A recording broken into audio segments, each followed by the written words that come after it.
You gotta hear this one. Mr. Mason is really shaking the tree today, revealing he's lost all his marbles and trust over Ms. Malone's antics, suspecting that their toddler Avery might not really be his. He even turned into a full-on spy, setting up surveillance to catch her in the act with various visitors while he was out working. The plot thickens, so buckle up for Ms. Malone's comeback. Mr. Mason, you say today will determine the future of your relationship with the defendant, Ms. Malone. You say you lost all trust, set up a watchdog to keep tabs on Ms. Malone and discovered that she had men in and out of the house while you were at work. And now you believe Avery is not your daughter. Next up, Ms. Malone spills the tea. She owns up to her adventures, but is totally sure that Avery is Mr. Mason's mini-me. Hoping a DNA test will patch things up, she stands firm amidst the chaos. This drama is just warming up, folks. Get ready for some more jaw-droppers. Ms. Malone, you admit cheating on your boyfriend, but positive he's Avery's father. Today, you are hoping the DNA will restore your relationship. And here's where it gets juicy. Mr. Mason dishes out the dirt about Ms. Malone's sneaky side hustles, like her alley meetups and car chats. She doesn't deny it, claiming they were on a break. Classic, right? Mr. Mason isn't buying it, though. Keep watching. The tea is about to overflow. I found out that she was doing a lot of sneaking around when I was in the house. What kind of sneaking? Going through the alleys, meeting people in people's cars. You were walking in the alleys, Ms. Malone? Yes, I was sneaking around, in fact, but seeing other guys. But there was a break because he wasn't showing me any attention. Oh boy, you won't believe this twist. Dive into the nitty-gritty as the court unpacks Mr. Mason's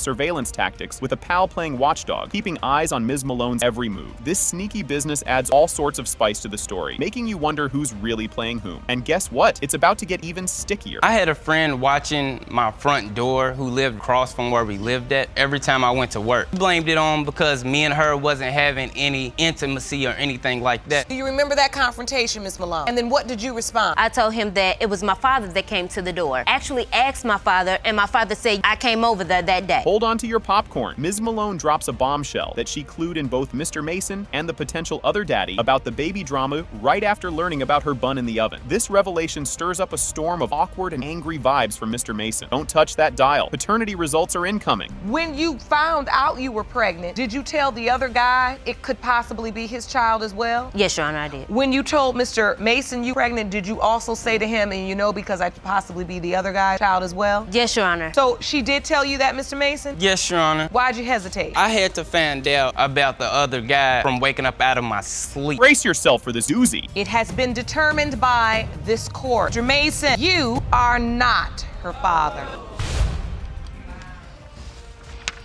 Buckle up, folks! Mr. Fegan steps up to the plate, dead set on proving Ms. Pinkston is his long-lost daughter, armed with a DNA test to back it up. Meanwhile, Ms. Pinkston is having none of it, totally convinced her dad is the man who tucked her in at night. This explosive start promises some serious drama ahead. Stick around, the fireworks are just getting started. Mr. Fagan, you're here to prove that Ms. Pinks is your biological daughter. Yeah. You claim you kept this secret for 40 years. Now say DNA prove your case. Ms. Pinkston, you stand before me without any doubt. Mr. Fagan is not your biological father and the man who raised you. Hold the phone. This just got real. In a jaw-dropping twist, Ms. Pinkston spills the beans that she first met Mr. Fegan at a casual hangout, all thanks to her mom's setup. Talk about a plot twist. She always thought Mr. Gus Pinkston was her one and only dad, making this reveal a mega bombshell. Keep watching. The roller coasters just hit the first drop. I met Mr. Fagan here when I was 16 years old. I never knew of him. Then all of a sudden one day, my mom decided to take me with her to a friend's house. They get to talking to me, Mr. Fagan, and my mom, by the way, this is your father. Who did you think your father was? Did you know your father?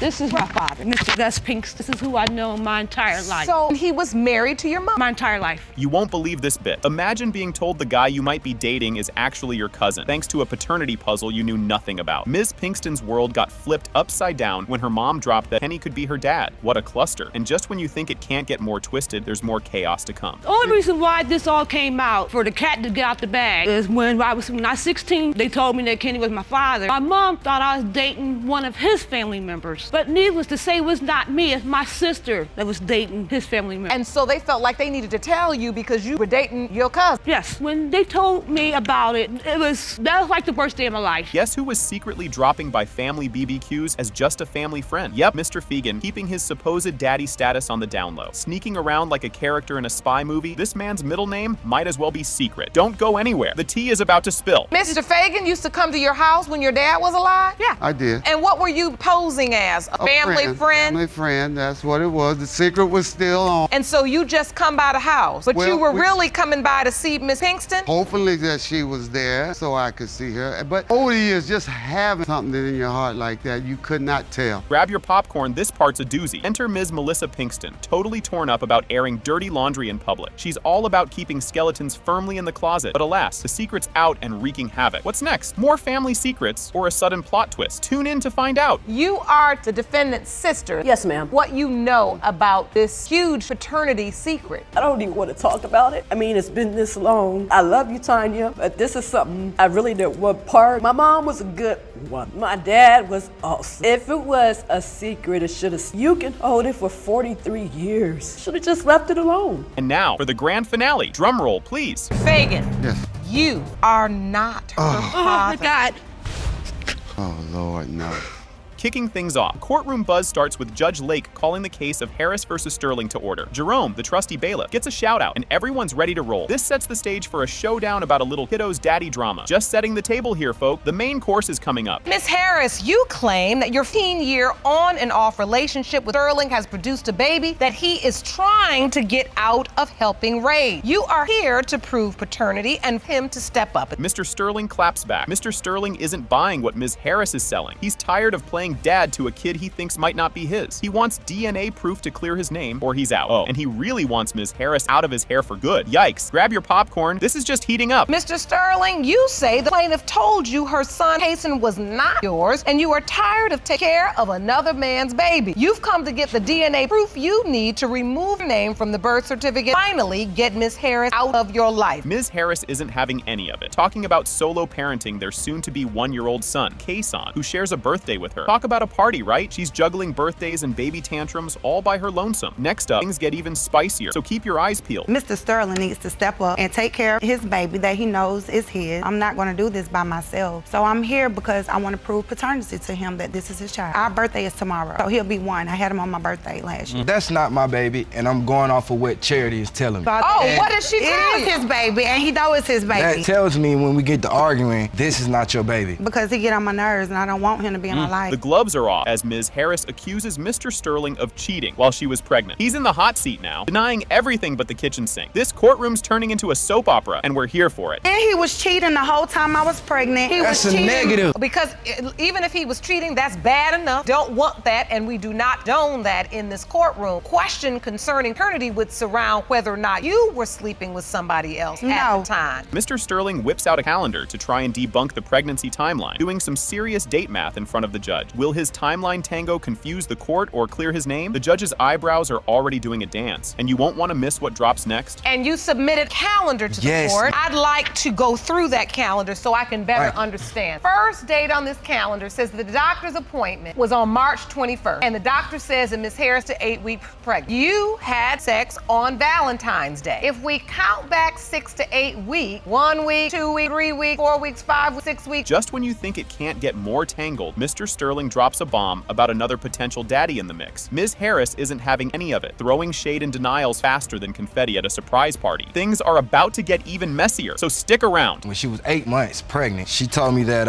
it was another guy who could be the baby's father. It broke my heart. First of all, that's a lie. What happened? We had an argument, brung that up. I don't know if she was mad or what. She said, don't worry, you not my baby's father anyway, so you need to like go and kick rocks, get on with your life or whatever. I'm like, what? We were just together. I was just the baby's father and everything. The feud fires up. The air's thick with accusations as both sides dig in. Mr. Sterling is all about denying daddy duties, and Ms. Harris is calling him out on every front. This isn't just tea being spilled, it's the whole teapot. And trust me, the next bit is the cherry on top of this drama sundae. That's the reason we here today. Exactly, because you're a liar, you step up pretty much. I don't want to carry another man's child. You don't take care of yourself. I love Just you don't know wanna that. take That's care the of reason another you want man. me to be First of all, you don't For take me care of not to have yourself nothing, with me the not child to that be you already nothing. got. So Don't wait. sit here and kick like that, baby. I ain't got nothing to do with this. I'm letting you know. Don't This sit is here about and kick it case. like doing that. So hold on. Judge Lake is about to lay down the law and reveal the DNA results. This could go any which way, folks. Will Mr. Sterling be planning a Father's Day celebration, or is he off the hook? Let's find out, because this reveal is going to be epic. First of all, he was there with all my doctor visits. Yes. He was there when I delivered my baby, along with flirting and cheating on me my whole pregnancy. He was at the hospital flirting with nurses. I'm about to get the fighting. He signed the birth Please don't let her certificate finish that, and cut the please. umbilical cord. One thing about it, if you thought that this was not your baby, then saying, gun to your head, why you sign a birth certificate? Or why did you cut the umbilical cord? Boom, the results have arrived. It has been determined by this court. Sterling, you are the father. Exactly.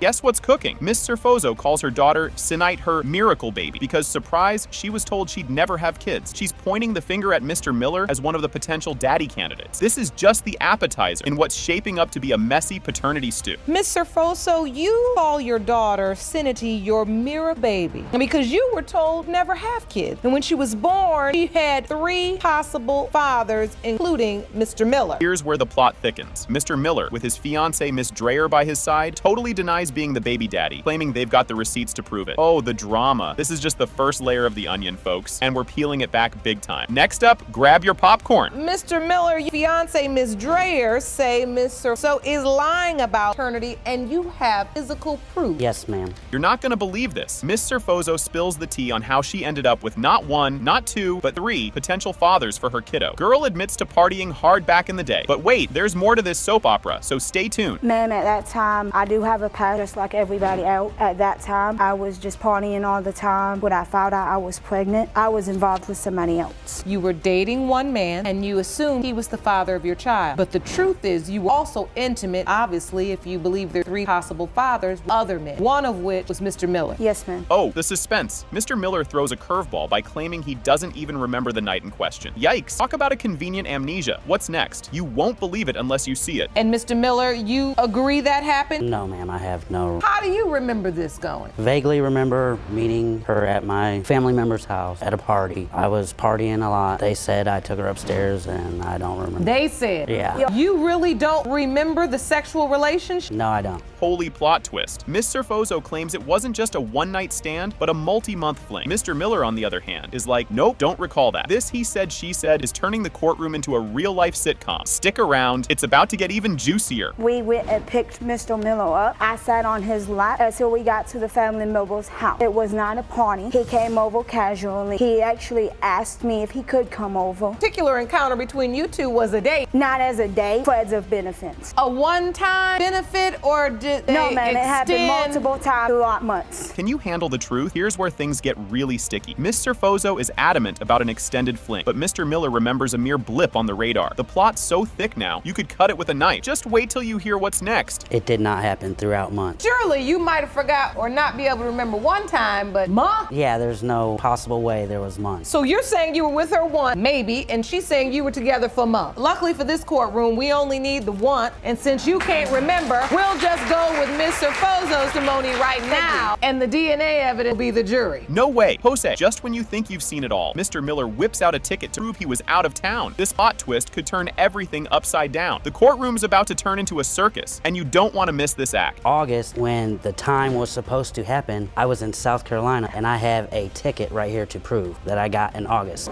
And he was also in August gone for a whole well, nobody could find him. Mr. Miller, your contention is you weren't even in town. No, ma'am. So how could it be you? So August, you gone. I was gone from that place before August. Here's the kicker. Mr. Miller isn't just here to play. He's talking big about taking care of his responsibilities and paying child support like clockwork. This guy's throwing punches in the air of responsibility. What's coming up will definitely make you go, Your contention is we're not trying to duck or any No, ma'am, I'm responsibility. not. We have If I'm 7 the dad, kids already. I will- He takes care of my 4, plus his 3. I have Does 3. that sound like a deadbeat to She you? has Your 4. Honor. And he takes I care of all take of care them. of Your how Honor. am I deadbeat? Like she claims I am. I called child support and they said the postal thing was sent back, that he doesn't, where I gave them the address to. And obviously you don't know where it is. And now, the moment we've all been waiting for. Drum roll, please. Mr. Miller, you are not her father. Told you. Thank God. So now where's the other bit? Buckle up, folks. The episode kicks off with Judge Lake calling the case of Kane versus Wright. The courtroom buzzes with anticipation as everyone settles in, setting the stage for a roller coaster ride over the paternity of little 1-year-old Ariana. You're not going to believe the twists and turns coming up. Ms. Kane, now you say you've had an on-again, off-again relationship with Mr. Wright for the past 3 years. In addition to questions regarding your daughter's paternity, you say your relationship has suffered from instability and constant mistrust. You've got to see this to believe it. Mr. Wright, Mr. Wright lays down the law about his doubts over Ariana's paternity, thanks to Ms. Kane's shaky truth-telling history. He's dead set on bailing if the DNA test shows he's not the daddy. Strap in, because the drama is just heating up. Mr. Wright, you say that Ms. Kane has repeatedly lied to you, and you have every reason to doubt the paternity of 1-year-old Ariana. Now, you confess that if the results of today's paternity prove you are not the biological father, you plan to walk out of this courtroom and have nothing to do with Ms. Kane again. Can you even handle what's next? The judge dives into the deep end of why these two can't trust each other. Flashback time. Ms. Kane's been cozying up to her ex, which throws a whopping wrench into their story. You'll need popcorn for what's coming next. Why is there so much mistrust? What's going on in this relationship? When we first started talking to each other, I was always hanging out with my ex. Still sleeping with your ex at the time? No. So you weren't sleeping with your ex, it was really your ex? So that's not what he says. So Mr. Wright, you tell me. Yeah, he called me to have me tow her car. The ex did. Told me it was his girlfriend. Hold on to your seats. The heat turns up when Ms. Kane spills the beans about flirty texts sent to another dude right after they met. Looks like she's keeping her options wide open, despite the ongoing baby daddy drama. But when you get to her house, your boy's girl was flirting. No, she didn't flirt till I left. 5 minutes later, she sends me a text message. Oh, you did? Yes, I did. I said that I thought he was cute if we could move on to maybe something more. Wait, the tow truck man left, and then you just sent a text like, I think you can more than you towing my car? This next part is a doozy. Mr. Wright recounts a tale of deception, where Ms. Kane was supposed to be girls' night out, but was actually spotted with her ex. The plot thickens, folks, and believe me, there's more where that came from. She lied to me, told me her friend, they were gonna have a girls' night out. Well, my boy was a door guy at the bar. Come to find out, her ex's friend, and her girl were all on double dates together. We were on a double date. My friend, what was going on was one of my friends, she asked me to go with her to meet this guy. My ex was there too with his boy. They picked you up at your house. Things just got real. In a fiery exchange, Ms. Kane hints to Mr. Wright that he might not be the father, which she claims was said in the heat of the moment. Buckle up, because the truth train is about to leave the station. She told me twice that it might not be mine. She was pregnant. And then again, while you were pregnant, that this baby is not his. A couple months ago, she told me. We got into an argument, and I was like, I'm going down and filing for custody. I'm gonna file for paternity test. She was like, you might want to go file because she probably ain't yours anyway. Oh, that's when she said it. Yeah, because he always wants to think he can just control everything I do. He wants me trapped in a house all the time. You're not ready for this twist. Mr. Wright plays detective to debunk Ms. Kane's fishy gas leak story, even calling the gas company to check her alibi. Spoiler alert, no gas leak. The surprises just keep on coming.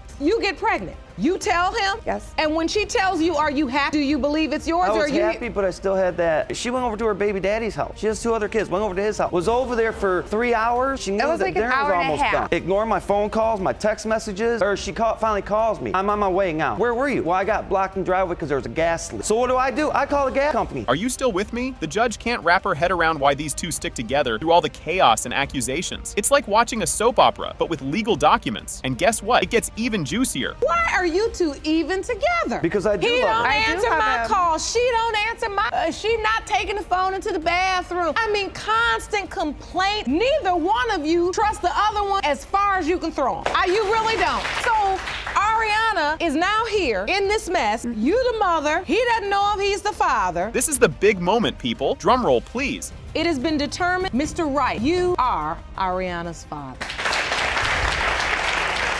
Seriously? This is how we're kicking things off? Ms. Jones strides into court to figure out who the real daddy of her 2-year-old munchkin Jordan is. Mr. Morones is fingers crossed hoping it's him, but he's not putting all his eggs in one basket because, let's face it, doubts are flying everywhere. Buckle up, because this ride's just getting started. Entered this courtroom to determine the biological father, 2-year-old son Jordan. And Mr. Morones, you are a possibility. Hold up, there's another player in this drama. Enter Mr. Smith, another dad hopeful, who's kinda hoping he's not the dad, and is all set to bail on parental rights. If the test says you're the daddy, things are about to get as twisted as a pretzel, folks. Outside of the courtroom, Mr. Smith, candidate number 2, and sadly, he requesting to sign over parental rights. He is Jordan's biological father. Oh snap. Ms. Jones spills the beans. She sent Mr. Morones a pic of her positive pregnancy test. But plot twist, she later sends another saying, just kidding, not preggers. Are we on a roller coaster or what? Stick around, next reveal is a doozy. I sent him a picture of my positive pregnancy test. He also sent me one that said, you can breathe now. A fake pregnancy. Really? So then you felt like she was just joking? Find out that there were other possible fathers. We were sleeping one night and Out of nowhere, Mr. Morones drops a bomb about a late-night confession session where Ms. Jones reminisced about trying to patch things up with her ex. Yep, the ex is potentially another dad. It's like a soap opera, but with more paternity tests. And you thought your family reunion emotions were awkward. And I was trying to get my family back. The two boys that I took care That's of. not how it went. She wanted to get her family back. So when we were on our break, she decided to sleep with her ex-husband. How did you find out that there may be yet another father? A friend, somebody I know, she went out to the bar and... Mr. Moronis is all kinds of mixed up now. He thought he was the only contender in the Daddy Derby, but nope, the plot thickens. His head's spinning faster than a cat in a dryer. Don't go anywhere. The emotional whirlwind isn't over. I was the only possible father. And so how are you feeling at this point? Completely confused? I was destroyed. I mean, screwing with my head. When baby Jordan was born, what happened? Because I didn't think I was his father, especially after she had confessed all these other relationships she had. Just when you thought it couldn't get more intense, Mr. Smith steps up. Blonde hair, blue eyes and all, making him a prime candidate for baby daddy status. Mr. Moronis is sweating bullets now, folks. The next part, it's like a scene from a reality show, only realer. When he was a young man, you think they look exactly alike? I think they look a lot alike. As you look at the picture, Mr. Moronis? Sent me pictures, by text message, Mr. Smith, and, there's a lot of resemblance. Look at him. He has blonde hair, blue eyes. Mr. Smith recounts a blurry night that led to a brief romantic encounter with Ms. Jones. He's pretty sure his 3-minute performance doesn't make him a dad. This just turned into a bad date episode, but with higher stakes. What's coming up will have you reaching for more popcorn. Things started going from there. We had sex, but it maybe lasted 3 minutes until... That's not true. And this is the excuse she gave me that he could only be the father is because he was too drunk to perform. You felt like there's no possible way I could be the father. Plot twist. Ms. Jones's mom throws shade at Mr. Moronis, hoping Mr. Smith is the daddy-o instead. She doesn't think Mr. Moronis is dad material. Ouch. Talk about family feud. Next up, see how Mr. Moronis handles this curveball. I don't think that Mr. Marone, Jordan's father. I have Jordan 4 or 5 days out of the week, and I take care of him very well. $25 a month is not even buying diapers. Drum roll, please. It is determined that Mr. Moronis, you are his father. Hold on to your popcorn, folks. A guy just waltzed into court claiming he's the long-lost dad of Ms. Brown, who's standing there with her mom, Alicia, looking like they've just seen a ghost. This dude, Mr. Hampton, is sure he's her bio dad and says he's got the receipts to prove it. Buckle up, because this courtroom roller coaster is just leaving the station. Stand before the court with your mother, Alicia. You say your world was recently turned upside down when you were contacted by a man whom you've never even heard of for claiming to be your birth father. And he will join us in a moment. Now, he claims he has evidence to prove he is, in fact, your biological father. So, Kayla drops a bombshell that she got a DM on Instagram from a so-called sister, which is wild, right? Turns out this leads her to Mr. Hampton, who slid into her Facebook DMs claiming he's her daddy. Just when you thought your social media was drama-free, this saga takes it to a whole new level. I was adopted when I was 3 months old, so I have no idea who my extended family is or my biological mother. I was recently contacted by someone claiming to be my sister on what's called Instagram. From there, he messaged me on Facebook. He said, "Kayla, I think I finally found your Facebook. Please let me know. I have no idea how much you or your adopted parents know about how things were, but I'll be more than willing to answer your questions." Here comes Mr. Hampton, strutting in like he owns the place, ready to spill the tea on his 2-decade quest to find Kayla. He's got tales of love and baby naming to share, making it all sound like a soap opera episode. And just when you think you've heard it all, wait till you hear what he does next. I've been looking for my daughter for 20 years, Your Honor. Okay. I was in love with her mother, Your Honor. You all were in a relationship? Yes, we were in a relationship, Your Honor. She was pregnant, Your Honor. This was my first child. I'm the one that gave her name, Your Honor. So you were participating in this pregnancy and in the birth? You know, I moved to Alaska to be with her mother while she was pregnant. All right, Mr. Hampton is now playing show and tell with some old toys and baby pics, claiming they connect him to Kayla's birth mom. The court's buzzing because, let's be honest, who keeps toys for 20 years? Grab your snacks, folks, because this mystery is about to get even juicier. Do you have any proof of this? The toys that I first bought her before they left, Your Honor. So this is a picture. The person you say is Miss Brown's birth mother. I've kept this photo for years, Your Honor, because I knew someday that I would find her, Your Honor. And who's in this photo, Mr. Hampton? That's me. That's my daughter here, and that's her mother, Your Honor. Things are heating up as Miss Alicia, Kayla's adoptive mom, recognizes a photo but calls BS on Mr. Hampton's story. It's like watching a tennis match with the back and forth between these two. You won't want to miss what's thrown into the mix next. It's a curveball. Miss Brown, is this a picture of you? I think it looks like me. It has a little devious smile that I had. This is a amazing. Have you ever seen this picture? No. It looks like you to me. It looks like your eyebrow. And look, I don't know the results of the either, so I am inside this mystery with you, and I want to figure it out for you. I know that it's my daughter, Your Honor. The plot thickens. They're now hashing out some serious discrepancies with child support papers and adoption details. Mr. Hampton is adamant he's been shelling out cash, while Ms. Brown has paperwork saying otherwise. Fasten your seatbelts. The revelations coming up are mind-blowing. What are you reading? Her adoption papers. May I see that, please? Your Honor, I got child support right here, Your Honor. The state of Alaska was collecting child support from me for her. I took this child several different times, at least for sure 3 times, if not 4 times, in for blood tests. And they never could determine who the father was. Kept listing different men. Okay, now they think this is the father. Can you please bring her in for another test? Just when you thought it was safe to go back into the courtroom, the emotional floodgates burst open. Both sides are laying it all on the line, with tears and years of pent-up feelings. Keep those tissues handy, because the emotional roller coaster is hitting a loop-de-loop. They had me paying child support. That's what Don't they have to determine paternity to be able to make you pay child support? Yeah, you do have to have a paternity affidavit. Well, then they must have proved that I was your father then. There couldn't have been another man. The paperwork you completed states there is an order for child support in Alaska, and that the order names you as the father. Are you ready for this? The big reveal is here. You are not her father.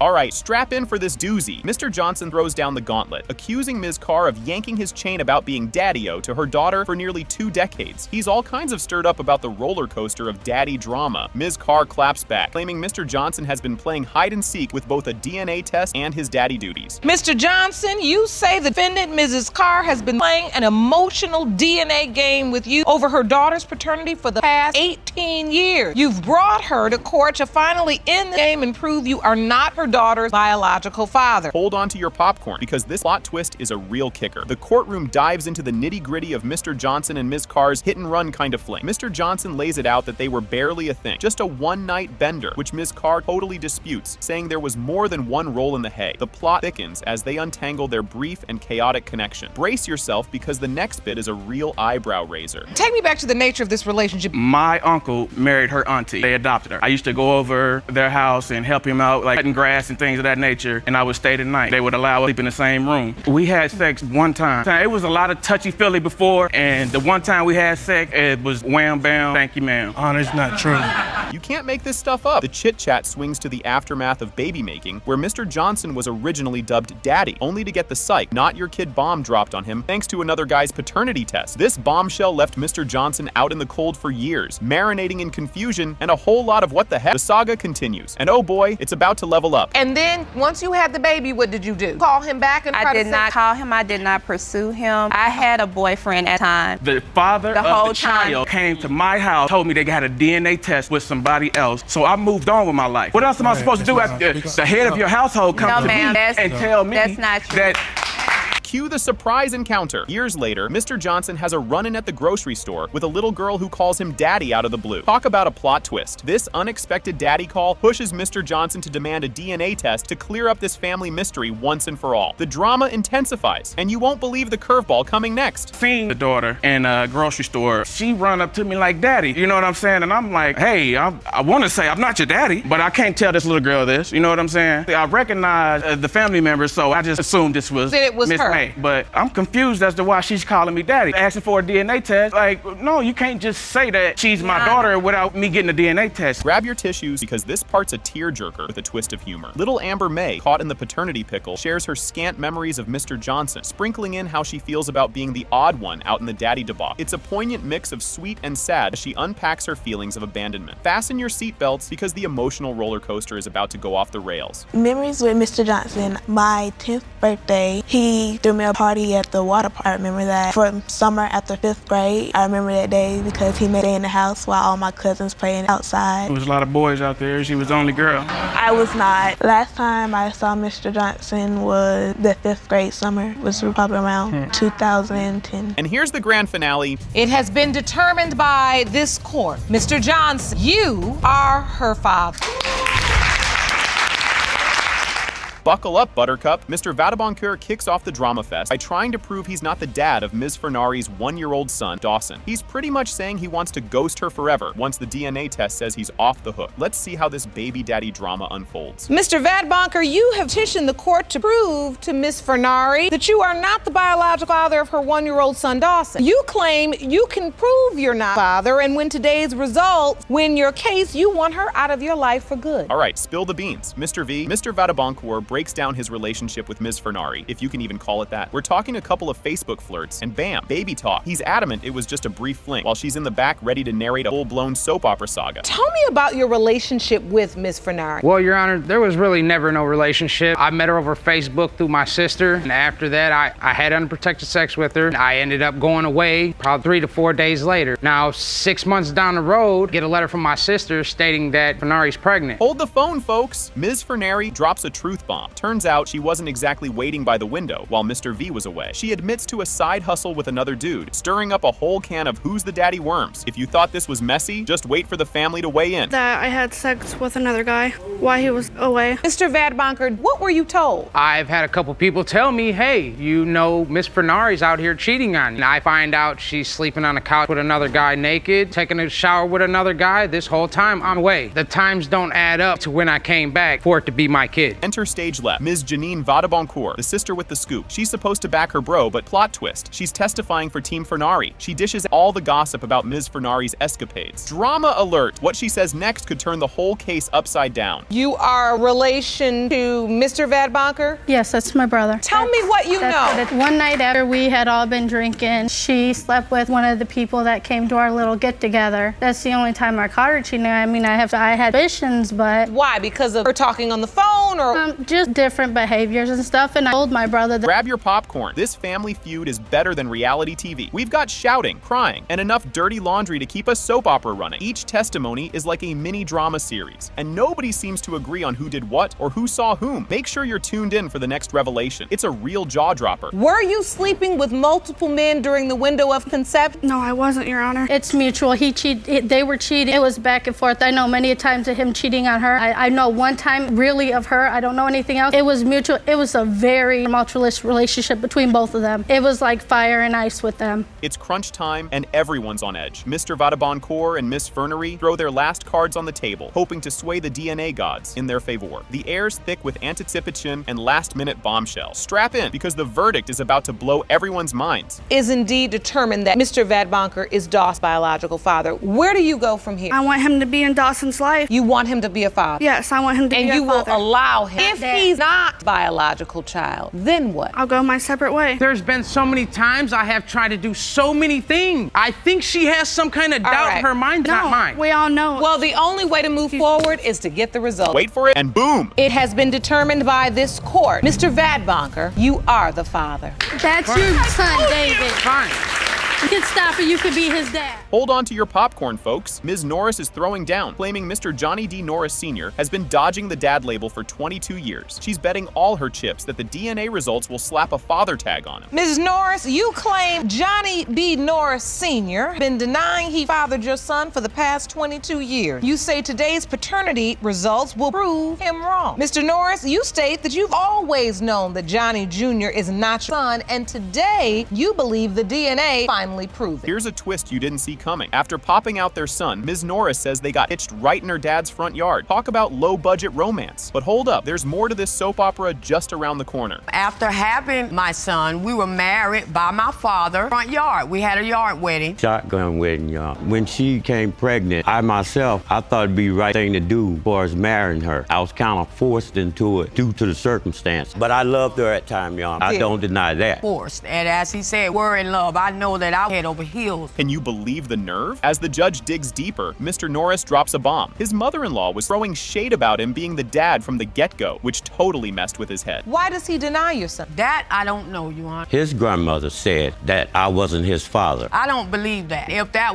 If she did say that to him, it was because she was just so fed up. At that time, you had just had your son and named him Junior. Yes, ma'am. So Yes, you named after Senior over here. Yes, Your Honor. Grab your tissues. This one's a tearjerker. Ms. Ms. Norris spills the beans about Mr. Norris bailing on their son's 8th birthday. Talk about bad timing. What comes next? More finger-pointing and jaw-dropping drama? That's what. I was totally in love with Mr. Norris here. And on my son's 8th birthday, that is the last time we seen him. He left. He disappeared. That's not how it happened at all. Actually, prior to his birthday, her and I wasn't getting along. There wasn't no need me hanging around. And like I said, she had been gone. You know, she'd be gone from time to time. So I was basically just there. You won't believe this mess. The courtroom turns into a he said, she said battleground over cheating accusations. Mr. Norris claims he had to hightail it out of there because of Ms. Norris's alleged infidelities. Strap in, because the emotional roller coaster is just getting started. But Your Honor, he was the cheater. You said she was cheating. She says you were cheating. Yes, he was the cheater. But why did you pick his 8th birthday to leave? It wasn't on his birthday. Junior, do you remember any of this? Last time I seen this man, he shot me on my lap, let me know that he was parting ways. I don't remember in detail. He parting ways with you or your mom? Parting ways, he had to leave and he'll be back. Things are getting real now. Ms. Norris is all in. No doubts about Mr. Norris being the pops. Meanwhile, he's reeling from the supposed gossip his mother-in-law spread. The next testimony, it's a real kicker. Stay tuned. Was there any doubt with respect to the paternity? No, ma'am, not for me. I've always knew he was his father. And what about from Mr. Norris Sr.? Did he take care of Junior? Was he present in his life? Up until the time while he there, his grandmother he did said contribute. that when she said he wasn't my son. He never. That put a dagger in my heart because I was a young man. This is heavy, folks. Junior talks about how tough it was growing up dadless, which turned him into a bit of a rebel. It's raw, it's real, and it's a bit of a heart squeeze. But guess what? The biggest bombshell is just ahead. What was life like growing up without your father? What was it like after that moment? On the subject situation of my father not being there, induced a great deal of anger, upon me, and I acted out in different subject ways, as in got in a variety of fights. I was very rebellious. Ms. Norris went detective mode to track down Mr. Norris years after he vanished. She's been holding a torch and a grudge, looking for some answers. And boy, does the next part drop a bomb. When I decided to search for him, it was about 6 years ago, I believe. I had moved to Georgia with a friend. She helped me to go online. We were able to find a family member of Mr. Norris. I gave them a number to contact me. He did. I gave him an address for my son to write him and promised that he would, which that never happened. Buckle up, here comes the big reveal. It has been determined by this court, Mr. Norris Sr., you are not his father. I told you, Your Honor. Guess who's back in court? Yep, Ms. Simmons strides in, claiming Mr. Burgess, the man with the wandering eye and a fiancé, got her pregnant and then ghosted. She's here to slap him with proof that he's the dad of her little boy, dropping a drama bomb right from the start. Ms. Simmons claimed that the defendant begged you to have his baby, but then disappeared when you told him you were pregnant. So you're here to prove to Mr. Burgess and his fiancé that he is your son's father. Oh, snap. Here comes Mr. Burgess with a plot twist. He throws back that their fling was just a short sizzle and accuses Ms. Simmons of trying to pin another dude's baby on him. The air's getting spicy with all these accusations flying around. Just wait for the next bit. It's a doozy. Mr. Burgess, you say your relationship with the plaintiff was just a quick fling, and Ms. Simmons wants you to care of another man's baby as well. Hello, drama. We're diving into how these two met, and boy, it escalated quickly. From online chats to a turbocharged real-life hookup, they didn't waste any time. Ms. Simmons spills the tea on their quick move from hellos to the bedroom. Stick around. The fireworks are just about to start. How did you get involved with a man almost twice your age? We was talking online at first, and we was talking phone, and he had told me he's single and everything. Then we eventually started. I had came to his house and everything. First day I did come to the house, so we did have sex on the first day. So we just was kicking it ever since then. Did you use protection? We was using condoms, but they kept breaking, so we stopped using condoms. Hold up, did he just say that? Judge Lake is on the case, grilling Mr. Burgess on his single status claim while he's clearly engaged. The courtroom's heating up with these sneaky revelations. You'll want to see what's coming. Trust me, it's worth the wait. Mr. Burgess, did you tell her you were single? Yes, ma'am, I did. You say you have a fiance? Yes, ma'am. If you were having sex and the condom kept breaking, is it that you can definitively say you are not Malachi's biological father? I had my doubts, from her coming over there the first time I seen her, chopped it up as soon as she came over there. How often did you have sex, Ms. Simmons? We was always having sex. That's not true, Your Honor. Get ready for a showdown. Ms. Simmons and Mr. Burgess can't agree on how often they were getting cozy. He says a few times, she says all the time. It's a he said, she said, with a side of sass. And oh, the next exchange? It's even juicier. When I met online, I talked to her once or twice. I got her number. We went from there. 3 times, probably a week. I was over there almost every day. If I wasn't at school or I was at your house, how is it only twice or 3 times? Don't lie, because she's here. And you say he's not telling the truth, Miss No, Simmons. he lying. He lying. I was there almost every day. I was at his house all the time. Maybe 3 times a week. You a lie. Here's a twist. Mr. Burgess pulls out a poster to chart their liaisons as if he's unveiling a secret weapon. He's trying to math his way out of paternity with timelines and quick maths. Grab your popcorn, because the next part is even more enthralling. What proof do you have? I can go to the poster here. Mm-hmm. See, 3 is meaning the first time she ever came to my house, it was within 3 hours of us having sex. That's very quick. Numbers don't lie, you said. One time that we actually had unprotected sex, one day she told me she was pregnant. She told me she was pregnant. Lie. The next day, she Why was like, you I'm pregnant. I lying? said, how you gonna know that? She was like, I know my body. Can you feel the tension? As soon as the pregnancy bomb dropped, Mr. Burgess turned into Houdini, trying to vanish into thin air. His disappearing act didn't go unnoticed, and oh boy, the courtroom's about to get even more heated. The day I took the pregnancy test, I had sent him a picture of the 2 pregnancy tests I took. So he was taking too long, so I had called him. And when I spoke on the phone with him, I was going to school, I had a job, and I was like, you know, I ain't ready to be nobody's mom. So he was like, yeah, don't cry. God know what he was doing, anything like that. So then that's when he had told me he was going to Alabama and everything. And I was like, what you going to Alabama for? And he's like, oh, I'm just going with some homies. Lies. Enter stage left, Ms. Arnold, the fiancée with detective skills. She caught a whiff of the drama when she spotted Ms. Simmons' digits on her man's phone. What she found out next could fill a soap opera episode by itself. I found out about her. I went through his phone. He came to Alabama to visit me one week. It came to the point to where we had to take him to the bus station to catch his bus to get back to Atlanta. He had to charge his phone up. But as soon as it comes on, 2 text messages pop up. He ended up falling asleep. And when I looked at the phone, the unknown number said, so this how you gonna do? You gonna send it me to the voicemail. So you just gonna stand me up. Call me when you get this message. Just when you think it's all out in the open, the stakes are sky high as they hash out whether Mr. Burgess is playing daddy denial to keep his relationship afloat. But wait, there's more. The next reveal is a real jaw-dropper. I petitioned this court for the paternity because of Chris and I kept telling him that this is his child. No, you don't know what I know tell what you him. said. That's what I said to your phone, but you don't know what I tell at the this end of the day, man. don't sit there I've and been lie. with him about what I tell him or what we discuss. But she ain't there and she don't know. I told him that child's father. And that's what we used to get into it about, because I kept telling him, how are we gonna deal with this situation? And here comes the big reveal. Drum roll, please. It has been determined by the court. Mr. Burgess, you are the father. Hold on to your popcorn, folks. Judge Lake kicks off the show. Miss Lawrence steps up with a doozy of a story, telling us about a family secret so big it could be its own reality show. She thought one dude was her dad for 28 years. Surprise, there might be another dad in the running. She's so serious about finding out, she's got a paternity test in hand. Ms. Lawrence, you claim that 6 months ago, your mother shared a secret she'd kept from you your entire life. After 28 years believing one, you have petitioned the court for a paternity test. Find out if the man waiting outside of our courtroom today is indeed your biological father. No kidding, this just got real. Miss Simmons, the mom, owns up to keeping mum about the whole dad drama. She spills the beans about bumping into an old flame, Mr. Rochemore, on a bus and dropping the maybe your dad bomb on him for the first time. The plot thickens, and oh boy, Mr. Rochemore is about to walk in. Now, Ms. Simmons, you admit to keeping a lifelong secret from your daughter. You claim you recently ran into an ex-lover on a bus. You say that for the very first time, told this man that he could be your daughter's dad. We'll meet him in just a few moments. Talk about a soap opera twist. Miss Lawrence tells us how her mom, in between sobs and sniffles, broke the news over the phone about potential dad number 2. This call turned her world upside down, trashing their mother-daughter bestie status. Buckle up, because the emotional roller coaster is just leaving the station. Called me about 6 months ago. When I answered the phone, she was hysterically crying, and of course, I didn't know what was going on. I'm asking her what's wrong, beating around the bush, telling me all these random stories. And then finally, she goes into saying that some random man on the bus and that he could possibly be my father. You can't make this stuff up. Miss Simmons recounts that fateful bus meet, cute with Mr. Rochemore.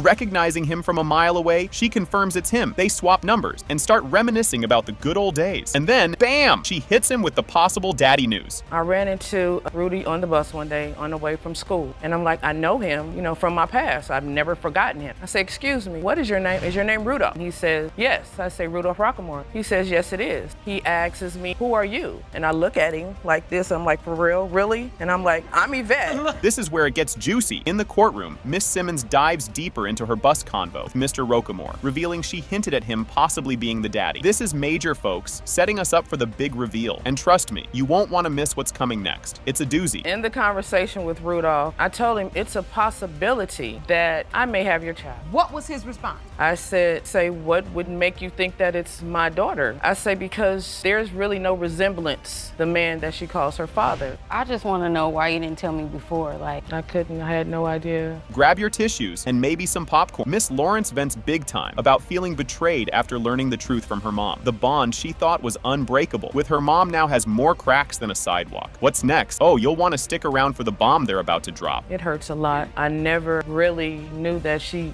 felt like that. Me not telling her was because I didn't want to hurt her. You didn't think that it would hurt me more now than it would I never thought I ago? would run into him, thought I would see him again. But that's what I want to know too. Like, even if you didn't see him, like, I don't know. And here comes Mr. Roquemore, stepping into the spotlight for the first time. The air's thick with tension as he and Miss Lawrence size each other up. He admits there might be a resemblance, and everyone's on the edge of their seats. Next up, the DNA results. Are you ready for this, Jelly? When you look at her today, do you feel like this could be a real possibility? I could see some resemblance by the eyes. Ms. Lawrence, how do you feel I right have butterflies in my stomach. I really do. I don't feel like there's any attachment or could be my dad. Here it comes, a moment of truth. When it comes to 29-year-old Shatika, Mr. Rockmore, you are her father.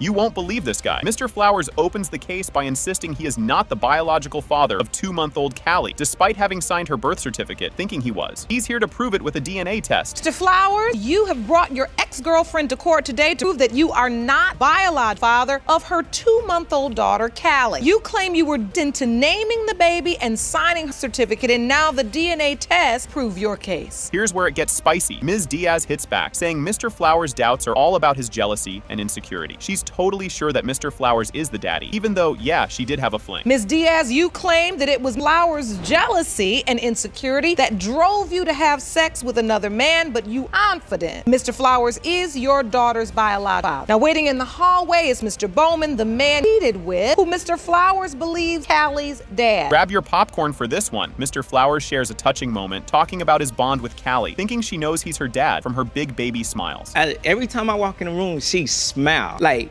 daddy is here. She smiles. Like, she loves me. So it's like, I can't imagine Callie not being mine. But you have doubt. Yeah, I have doubt. Everybody gonna have doubt if you're sleeping around. And now, you believe Mr. Bowman is Callie's biological father. I believe it. Oh, snap. Check this out. Ms. Diaz drops a bombshell, revealing the conception timeline matches up perfectly with when she was with Mr. Flowers. No one else could be the dad, she claims. So, Ms. Diaz, you say you have no doubt. No, Your Honor. The doctor confirmed the time of conception was around the time that I had sex with Mr. Flowers. We were the only two people together at that time, first week of August, and there could be no other possibility but Mr. Flowers. You gotta hear this accusation. Mr. Flowers lays it all out, questioning if Ms. Diaz is just using him because he's Mr. Reliable, while other potential dads are MIA. Let's be honest, she sleep around. In my head, it's like, do you want me to be there because you know I'm gonna be the good father, or are you just gonna use me because you can't find these other dudes to be the father? She's saying you're the father because you're the steady Eddie. True story. So, Ms. Diaz, he says you were sleeping around. Were you? Is that true? Yes, Your Honor. Didn't see that coming, did ya? In a startling revelation, Ms. Diaz admits to Mr. Flowers and the entire courtroom that there was another man during the time of conception she hadn't mentioned before. When I first found out that I was pregnant and I called him on his birthday. That you're pregnant, but it might not be yours? Yes, Your Honor. I didn't realize That's what you heard on your birthday that year, Mr. Flowers? Partying, you know what I'm saying? Then I get this call. I was like, I haven't saw this number in a while. You know what I'm saying? I wonder what she wants. Probably want to kick it, probably remember it's my birthday or something. And she's like, I'm pregnant. I'm like, what? This is where it gets really good. Mr. Bowman steps into the picture, confidently denying that he thinks Callie is his, despite the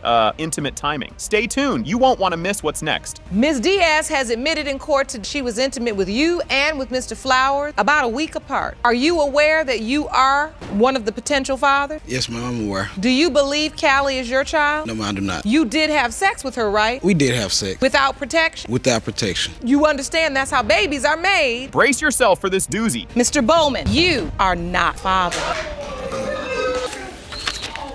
Buckle up. Here we go. The case of Davis v. Smith is called to order with a bang. Miss Davis is all set in the courtroom, ready to tackle the daddy dilemma involving her 2-year-old son, Javion, who might call one of 4 guys dad, including the defendant, Mr. Smith. The air is thick with anticipation as everyone's geared up to unravel this paternity pick. Stick around because the emotional roller coaster is just leaving the station. Ms. Davis, you're in court today hoping to right your wrong. When your 2-year-old son, Javion, was born, he had 4 possible fathers, including the defendant, You hope today's result help you find your son's father, heal your broken heart. Mr. Smith, you argue that Ms. Davis actually told you you were not her son's father. Grab your tissues, folks. Miss Davis steps up with a heart-wrenching story of her tough times bouncing between foster homes, lacking any father figure. This tough backdrop makes her desperate to pin down her son's dad today. Tears roll as she dives into her past mistakes and their impact on her quest today. Hold tight, because the courtroom is about to turn into an emotional whirlwind. I mean, Your Honor, as a child, I had a very bad childhood. I went 13 different foster homes. I've been to 4 different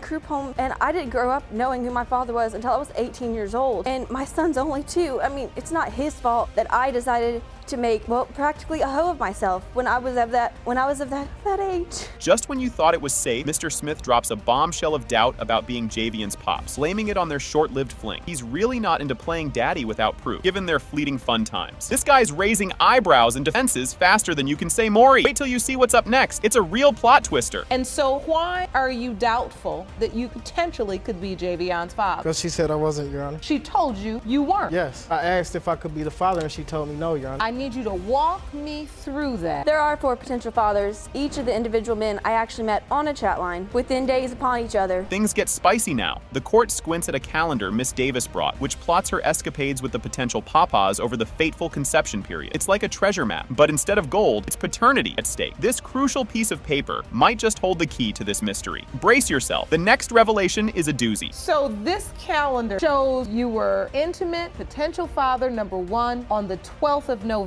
That would be my ex-boyfriend. So this is a guy you'd been in a relationship with? Yes, Your Honor. For how long? Maybe a steady year. So you had sex with him on the 12th, 13th? Yes, Your Honor. Oh boy, the plot thickens. Miss Davis spills the beans about her rocky revisit to her ex and the lackluster vibe with Mr. Smith. It's like a soap opera without the commercial breaks. Every word she drops adds layers to this tangled web of relationships and regrets. Up next, things get even juicier. Get ready for some bombshells. After that week with Mr. Smith, yeah, I did go back to my ex. It wasn't satisfactory, so I didn't really feel the need to go back. It wasn't satisfactory? The man in blue, potential father 3, who's that? Another man which intimate with only one. Where'd you meet him? Same place I met Mr. Smith on a chat line. Cue the dramatic music. 2 of the contenders for daddy have been ruled out already, thanks to some earlier DNA detective work. Now it's down to Mr. Smith and the mysterious man number 4. The suspense is building. Will Mr. Smith dodge the daddy title, or is he the father? The truth is just around the corner, and it's a jaw-dropper. Got number 1 and number 3 both tested, and they both came back negative. So did him not being his child contribute to the relationship ending? Caused a lot of issues. We just both called it quit. And you also had potential father number 3 test. Earlier this year, I actually got him tested because that's when I finally got in touch with him. Hold on to your seats. This is where it gets spicy. Mr. Smith is squirming under the spotlight, kinda acknowledging he might be the dad, but really hoping he's not. As the tension mounts between him and Miss Davis, you can cut the uncertainty with a knife. The big reveal is up next, and it's gonna be a shocker. After she told me, Your Honor, I was confused about it. How long ago was that you told him, Miss Davis? The first time or the second? The first time? First time my son was around 5 months old that I told him he was a possum. When Javion was 5 months old? Yes, Your Honor. So it's been like a year and a half after that? Yes, Your Honor. And you've only seen him 1 time? Yes, Your Honor. All right, folks, here comes the moment of truth. In the case of Davis v. Smith pertaining to 2-year-old Javion Davis, Mr. Smith,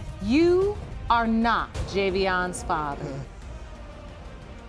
This next bit is a real doozy. Mr. Carroll is here to throw down the gauntlet, adamant that he is the biological father of 26-year-old Shirletha Carroll. He's challenging his ex, Ms. Goggins, who begs to differ. His whole heart believes he's daddy, and he's here to prove just that. Buckle up, because the emotional roller coaster is just getting started. Mr. Carroll, you are here to prove to your ex-girlfriend, Ms. Goggins, that you are the biological father of her 26-year-old daughter, Shirletha Carroll. You say when your daughter was 5 years old, and told you another man was her father, but you refuse to believe. Grab your tissues. It's getting intense. Mr. Carroll is all in his feels, swearing up and down that Shirletha is his, no matter what anyone says. His emotional plea paints a vivid picture of his unwavering belief. But keep your eyes peeled, because the next part will have you on the edge of your seat. And I know I love Lily. I always trust Betty that she my daughter. Can't nobody tell me otherwise. This is my daughter. All of these years, you never had doubt. No. And truthfully, I've never been emotional like this. So it really means a lot for me finding out now that Lily is my daughter. Because in my heart, I know she knows she's my daughter. I always told her she's my daughter. Things are heating up in this kitchen. Ms. Goggins stands her ground, insisting that her brief fling is the real Papa Bear. This bombshell might just set everything up for an even bigger reveal. The suspense is building, and trust me, you'll want to stick around for the fireworks. You say you had a one-night stand and you're so sure that this one-night stand is your daughter. With Jesse, we were basically broken up, and then I end up going to her father saying that I needed someone to talk to. So me and him end up having sex, and I knew that it was the one-night stand, the hairdresser. Let the bickering begin. A fiery exchange erupts over who said what and about Shirletha's daddy drama. Ms. Goggins claims she spilled the beans right from the start, but Mr. Carroll is calling bluff. The truth is just around the corner, so don't touch that dial. Mr. Carroll, when do you remember first time? She never told me that. I tell you for a fact. I never told me you that I am pregnant by someone else, and you didn't want it to believe it. Maybe it hurted you because I had sex with someone else, but I've told you that I was not pregnant by you. She never told me that. Yes, Never. I did. Never did she tell me that. You're not ready for this jelly. Mr. Carroll recalls the gut-wrenching moment Ms. Goggins dropped the bomb right in front of their daughter, claiming he wasn't the father. The memory is vivid, the emotions raw. Hang tight, because there's more drama to come, and it's juicy. Lily was 5 years old, and she came over my mother's house, and she told me that she had something to tell me. So she trying to go off or whatever. She's like, no, Lily, I want Lily to hear it, you know. When she told me Lily was not my daughter, Lily was standing right there, because I will never forget the face that she had, the expression on her face when she said. I do recall we went over there one day, and it was a discussion about me not being his daughter. Get ready for some feels. The court digs into the sentimental value of nicknames and family ties, with Mr. Carroll cherishing the nickname Lee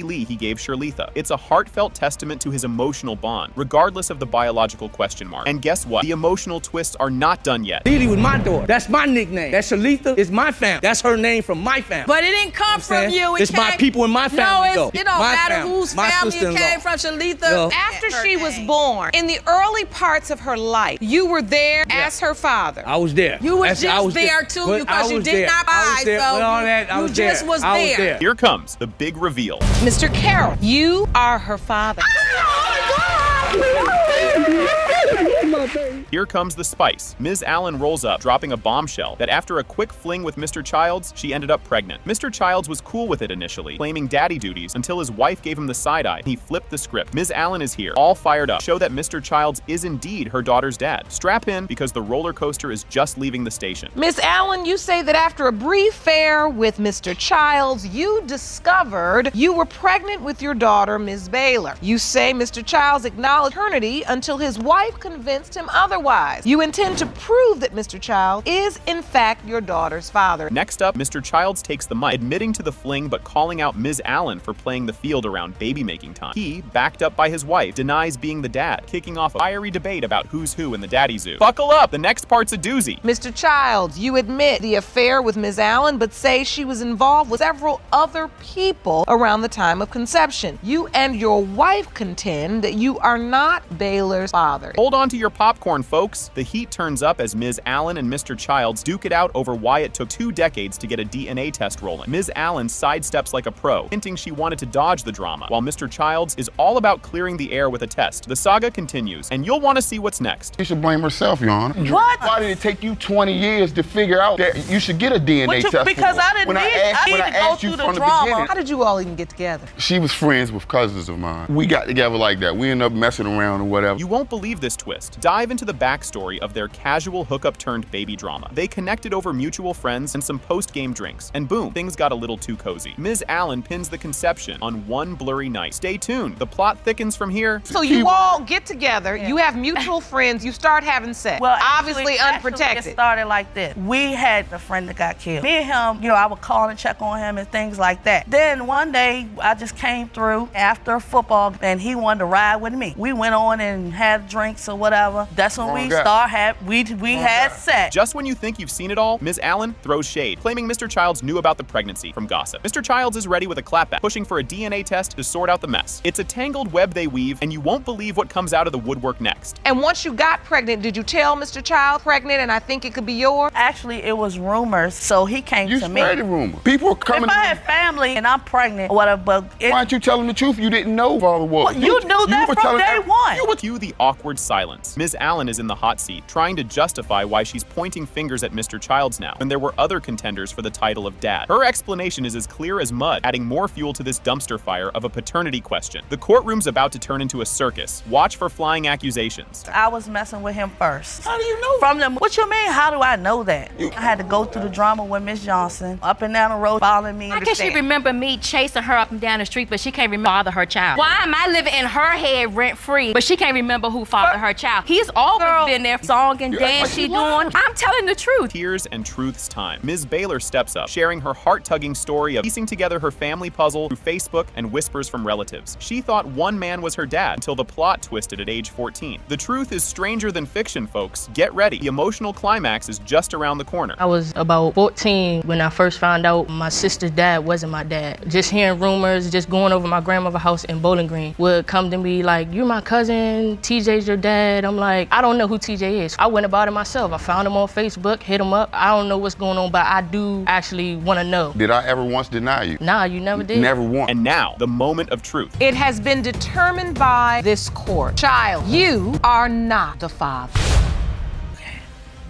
So, get this. Ms. Hannon grew up thinking one dude was her dad until he dropped the bomb, saying, nah, not your pops. Fast forward, and on her deathbed, her mom whispers that another guy, Mr. David Dorsey, is the real deal. Phelan's here to sort out the daddy drama and find some peace. Ms. Hannon, you grew up believing one man was your father until the age of 13 when he said, I am not your daddy. Your mother then told you on her deathbed that another man, defendant David Dorsey, is your biological father and gained closure. And you have never spoken to or laid eyes on Mr. Dorsey, but will meet him for the very first time today. You won't believe this bit. When Ms. Hannon tried inviting her so-called dad to a daddy-daughter dance, he was like, whoops, you got the wrong guy. Find your real dad. The crowd gasped so loud, you'd think it was a horror show. Buckle up, it's about to get even crazier. I called him one day, the daddy-daughter dance, and instead of his response being, yes, I'll be there, it was, your mother's still lying to you, not your dad, you need to go find your real dad. How cruel. I know that had to be hard. Yeah. Hold on to your popcorn, folks. Here comes the big moment. Ms. Hannon finally meets David Dorsey, the man her mom claimed was her bio dad. Mr. Dorsey strolls in, totally snubs her, and the air gets thick with awkward. You'll want to stick around to see how this plays out. Mr. Dorsey, this young woman has waited many, many years to meet you. She's been told that you are her biological father. Yes, ma'am. You walk through the doors, you walk right past her, no hug. You didn't even really look at her, acknowledge her. I acknowledged her. I looked at her. You don't believe you're her biological father? No, Your Honor. Talk about a plot twist. Mr. Dorsey swears he doesn't remember Phelan's mom, like at all, knocking the possibility of him being the dad right out the park. Phelan whips out a photo of her mom, and still, nada. He's clueless. The courtroom's buzzing, and you won't want to miss what happens next. Because I don't remember her mother at all. You don't remember her mother. I don't know her mother. You are standing here at the defendant's podium in this courtroom today saying you know you cannot be Miss Hannon's biological father because you have never met her mother. No, I haven't, Your Honor. Miss Hannon, do you have a picture of your mother with you? Show that picture to Mr. Dorsey. Do you remember that woman? No, ma'am. Here's where it gets juicy. Phelan's godmother steps up and spills the tea, claiming she's seen Dorsey and Phelan's mom together back in the day. Mr. Dorsey's memory suddenly seems a bit fishy, right? The twists keep coming. Well, Your Honor, me and Phelan's mother, Veronica, we worked together. Mr. Dorsey, I have seen him come to the job, bring her mom lunch. He still looks the same, but he had just got a little heavier. You don't remember any of Your this? Honor, I've never had sex with. You worked at the fast food restaurant, though. Yes, ma'am. Feel the feels here, people. Phelan lays it all out, hoping Dorsey really is her dad. Because, hello, family ties. She's talking aunts, uncles, the whole shebang. Her plea tugs at the heartstrings. Big time. Grab your tissue. This emotional roller coaster isn't slowing down yet. I don't know. You don't know? Like if he is my dad, I have sisters, I have brothers, I have nieces. If he's not, it's just me and my 3 kids. So I love you. Okay, stop, just don't cry. Because like I told you before, you are my sister, period. And just when you think you've seen it all, Phelan's supposed sis, Melody, is all in, calling Phelan her sister, no matter what the DNA says. It's like watching a soap opera, but better. Keep watching. The judge is about to drop some serious news. And I see the beautiful bond you, Ms. Dorsey, and Ms. Hannon have formed as sisters, you believing and accepting and loving her as a sister. I don't know about mother's infidelity or anything like that. Only thing I know is that Fallon is my sister. That's all I know, and that's all I care about. And I think it's important to note that Hannon is standing there because she does want to know where she came from. Here comes the moment of truth. It has been determined by this court. Mr. Dorsey, you are not the father. Guess what just rolled into court today? At the beginning, Miss Sheets strolls in with a story wilder than a reality TV show. She's here to get a court order for a paternity test because, get this, her entire life she's been told 2 different dudes could be her dad. The judge, looking intrigued as ever, is all in for this roller coaster of a family drama. Ms. Sheets, you are here petitioning the court to order the defendant to take a paternity test. Your entire life, you've been led to believe 2 different men were your father. But the defendant, Mr. Rhodes, of this only 2 months ago and has always believed is your father. Talk about a soap opera twist. Mr. Rhodes drops a bombshell that he only got the memo about the paternity test 2 months ago. He's been on the dad duty train, believing Miss Sheets is his kid all along, and he's not ready to jump off yet. He's all heart and conviction. He's laying it on thick. Mr. Rhodes, you say a bomb was dropped on you. Plaintiff asked for a paternity test. You stand firmly on the fact that she is your biological daughter and feel there is no need for a DNA test. In my heart, this is my daughter. I've been with her since she was born, 35 years, and embedded in my heart. To decide whether or not there is sufficient evidence to order a paternity test. Here comes the plot twist. Miss Sheets whips out a birth certificate so mysterious it doesn't even list a dad. Like, hello? How's a girl to know who to call on Father's Day? This crucial piece of paper just deepens the plot soup we're stirring here. And also I would like to submit this evidence. There is no name on this birth certificate. You grew up thinking Mr. Rhodes was your biological father until your parents split up. How old were you then? I was 4. We were in Chicago with him and his family, but he went to the military. So we were still there until the age of 4. And then there were fewer. Just when you thought it couldn't get more complicated, Miss Sheets throws in that both her mom and the other potential dad contender, Mr. Smith, have left the building permanently. This leaves more questions than answers in our tale of paternal mystery. Your mom and Mr. Smith have passed away. Yeah. Mr. Rhodes, so just 2 months ago, you got word you weren't their biological father, and that person was the young woman you believed to be your daughter for the last 30-something years. What did you feel like when you got that call? Can't even describe it, but I'm confident and I know this is my daughter. It's very confusing. Let's add some feels to the mix. Mr. Rhodes isn't just here for a cameo. He's been a leading man in her life story, supporting her through thick and thin, emotionally and financially. Despite not being listed on any official doc as her pops, he's been dadding like a pro. I was always there providing, doing things that she needed done as a child, you know, and it felt natural. And I remember her looking at me like, who are you? And I didn't really pay no attention, but I felt it. I didn't feel that closeness from her. From my grandmother telling me this is my child, I've embedded in me, I'm gonna love this child, care the best I can, regardless of what's going on. One day when she grown. Real talk time. Now, Miss Sheets isn't just solving this daddy dilemma for kicks. She's got a kiddo of her own and needs to clear up the family tree before things get too tense. It's all about setting the record straight for the next generation. When I was younger, you know, by the adults in my life. And now that I'm, you know, my age, I have a son now. And I just can't let this go on any longer. I have to know who his grandfather is and who my dad is. But when you get 13 or you get in school, everybody's got one dad, you started to realize life doesn't make sense. It doesn't. Judges got the floor. With all eyes on her, Judge Lake decides it's time to cut through the suspense and order a paternity test. This could be the big reveal we've all been waiting for, or just another cliffhanger in the ongoing saga of Who's Your Daddy? I think there is clearly enough evidence to order a paternity test. So the court is going to do just that. We're going to get some answer that I think all so desperately need. So when you leave the court, you are going to go submit to the laboratory testing, and we will reconvene here. I will have the results for you. Court is adjourned. Can I get a drum roll from the back? It's the moment of truth. The biological father is Mr. Rhodes. Really? Oh, man.